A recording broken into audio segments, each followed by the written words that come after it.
Price be to Jesus. Hallelujah. Isho മിശിഹായ്ക്ക് സ്തുതിയായിരിക്കട്ടെ. പ്രിയപ്പെട്ട കാർമൽ റൂഹ മിനിസ്ട്രി കുടുംബാംഗങ്ങളെ, ദൈവനിവേശിതമായ വിശുദ്ധ ഗ്രന്ഥ വായനയിലൂടെ നാം കടന്നു പോവുകയാണ്. ആദ്യ സുവിശേഷമായ വിശുദ്ധ മർക്കോസിൻ്റെ സുവിശേഷം അധ്യായം 2 നാം പ്രവേശിക്കുകയാണ്. എപ്പിസോഡ് 4. ഇത് വെറും വായനയല്ല. വായിച്ചതിന് ശേഷം യേശു എന്ത് പറഞ്ഞു, യേശു എന്ത് ചെയ്തു എന്ന് നമ്മൾ നോട്ട് ബുക്കിൽ കുറിക്കുകയും കൂടി ചെയ്യുകയാണ്. ഇത് എഴുതിക്കൊണ്ടിരിക്കുമ്പോഴും വായിച്ചു കൊണ്ടിരിക്കുമ്പോഴും അനേകം മക്കൾക്ക് അത്ഭുതങ്ങളും അടയാളങ്ങളും ലഭിച്ചുവെന്ന് സിസ്റ്ററിനെ അറിയിക്കുന്നുണ്ട്. അതും വലിയ സന്തോഷമാണ്. വലിയ സന്തോഷത്തോടെയാണ് സിസ്റ്റർ സ്വീകരിക്കുന്നത്. പരിശുദ്ധാത്മാവിൻ്റെ പ്രത്യേക പ്രേരണയാൽ ഉൾക്കാഴ്ചയാലാണ് നമ്മളിത് ചെയ്യുന്നത്. അധ്യായം 2.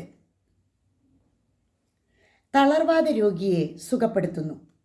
വിശുദ്ധ ഗ്രന്ഥം നെഞ്ചോട് ചേർത്ത് പിടിച്ച് ഒരു നിമിഷം, പിന്നീട് വിശുദ്ധ ഗ്രന്ഥം ചുംബിച്ചുകൊണ്ട് അധ്യായം 2 എല്ലാവരും കൈകളിലെടുക്കുന്നു.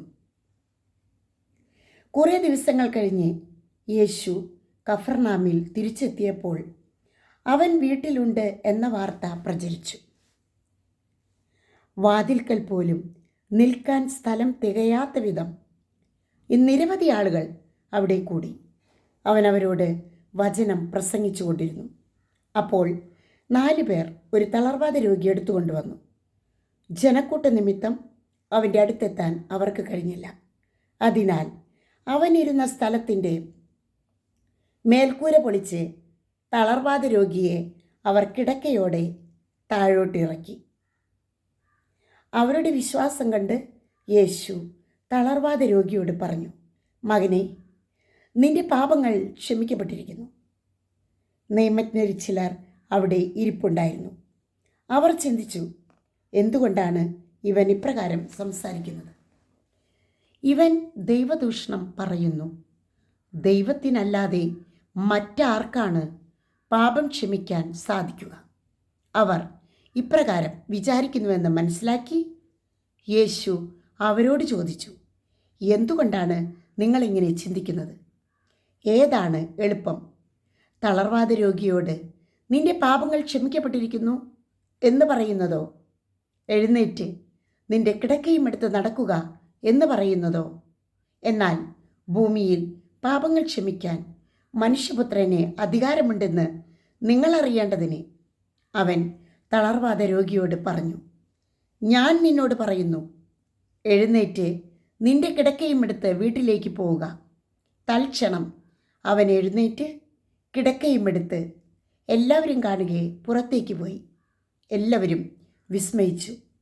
ഇതുപോലെയൊന്ന് ഞങ്ങൾ ഒരിക്കലും കണ്ടിട്ടില്ല എന്ന് പറഞ്ഞ് അവർ ദൈവത്തെ മഹത്വപ്പെടുത്തി.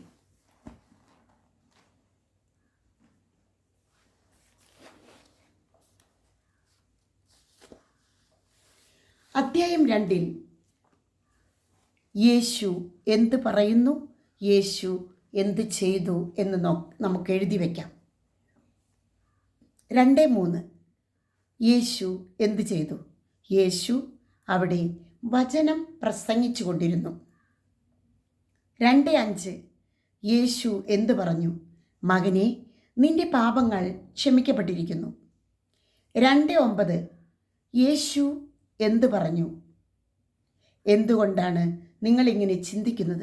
ഏതാണ് എളുപ്പം, തളർവാദക്കാരനോട് നിന്റെ പാപങ്ങൾ ക്ഷമിക്കപ്പെട്ടിരിക്കുന്നു എന്ന് പറയുന്നതോ, എഴുന്നേറ്റ് നിന്റെ കിടക്കയും എടുത്ത് നടക്കുക എന്ന് പറയുന്നതോ? എന്നാൽ ഭൂമിയിൽ പാപങ്ങൾ ക്ഷമിക്കാൻ മനുഷ്യപുത്രന് അധികാരമുണ്ടെന്ന് നിങ്ങൾ അറിയേണ്ടതിനാണ് ഞാനിത് പ്രവർത്തിക്കുന്നത്. 2:11 എഴുന്നേറ്റ് നിന്റെ കിടക്കയും എടുത്ത് വീട്ടിലേക്ക് പോവുക എന്ന് യേശു അവനോട് പറഞ്ഞു. 2:13 യേശു എന്തു ചെയ്തു? യേശു വീണ്ടും കടൽ തീരത്തേക്ക് പോയി അവൻ അവരെ പഠിപ്പിച്ചു. ഈ വചനങ്ങളെല്ലാം നമുക്ക് ഒരു നോട്ട് ബുക്കിൽ യേശു എന്ത് പറഞ്ഞു, യേശു എന്ത് ചെയ്തു എന്ന് നമുക്ക് എഴുതി വയ്ക്കുമ്പോൾ ഇത് വായിക്കുമ്പോഴും അത്ഭുതങ്ങളും അടയാളങ്ങളും വിടുതലും രോഗശാന്തിയും മാനസാന്തരങ്ങളും പുതുജീവിതത്തിനുള്ള ആഹ്വാനവും ലഭിക്കുന്നു. ആമീൻ. അനേകം മക്കൾക്ക് ഇത് അത്ഭുതകരമായി തീരുന്നു എന്ന് കേൾക്കുന്നതിൽ സിസ്റ്ററിന് ഒരുപാട് സന്തോഷമുണ്ട്. പരിശുദ്ധാത്മാവിനും സന്തോഷമുണ്ട്. ആമീൻ.